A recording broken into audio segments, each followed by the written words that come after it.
Bonjour et bienvenue pour le résumé de l'étape journalière. Bouet lance l'échappée.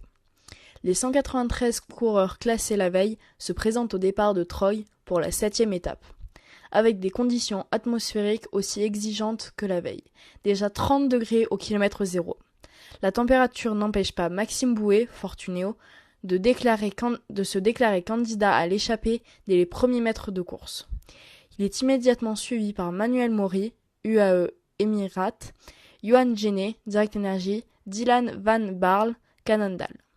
Le quatuor ainsi formé ne rencontre pas de résistance dans un premier temps et s'éloigne jusqu'à bénéficier d'une marge de 3 minutes 40 au kilomètre 30.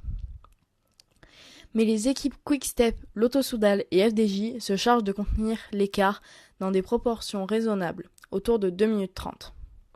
6 points de mieux pour Desmar. L'échappée évolue sous contrôle, atteignant le sprint intermédiaire de Chanceux avec 1 minute 40 d'avance. Manuel Maury y saisit les 20 points de la première place tandis que Sonny Cobrely règle le sprint du peloton pour la 5e place. Desmar soignant quant à lui son avantage sans forcer avec 6 points récoltés contre 0 à Kittel. Le peloton dans la salle d'attente. Après cet épisode, l'écart se stabilise à nouveau à 2 minutes 30. Mais l'entrée dans la boucle qui visite le vignoble bourguignon dans les 45 derniers kilomètres annonce une nouvelle accélération du peloton. L'écart en faveur de l'échappée tombe d'ailleurs sous la minute, à 40 km de la ligne. Il ne reste plus aux échappés que 20 secondes de marge à 20 km. Mais le peloton choisit de rester dans la salle d'attente. La situation est reprise en main par les équipes des sprinteurs dans les 10 derniers kilomètres.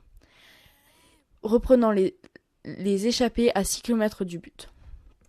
Bauson s'invite dans la bagarre. La confrontation des trains des sprinteurs se précise dans les 5 derniers kilomètres, avec un ordonnancement qui semble idéal du côté de Quick-Step. En confiance, Marcel Kittel place son accélération finale dans les 200 derniers mètres, mais doit finalement batailler avec Edward Bauson, again. Le Norvégien pousse le favori allemand dans ses derniers retranchements et n'échoue que pour une poignée de centimètres. Les deux coureurs sont départagés par la photo finish. Avantage Kittel. C'était le résumé de l'étape. Passons maintenant au classement. Merci.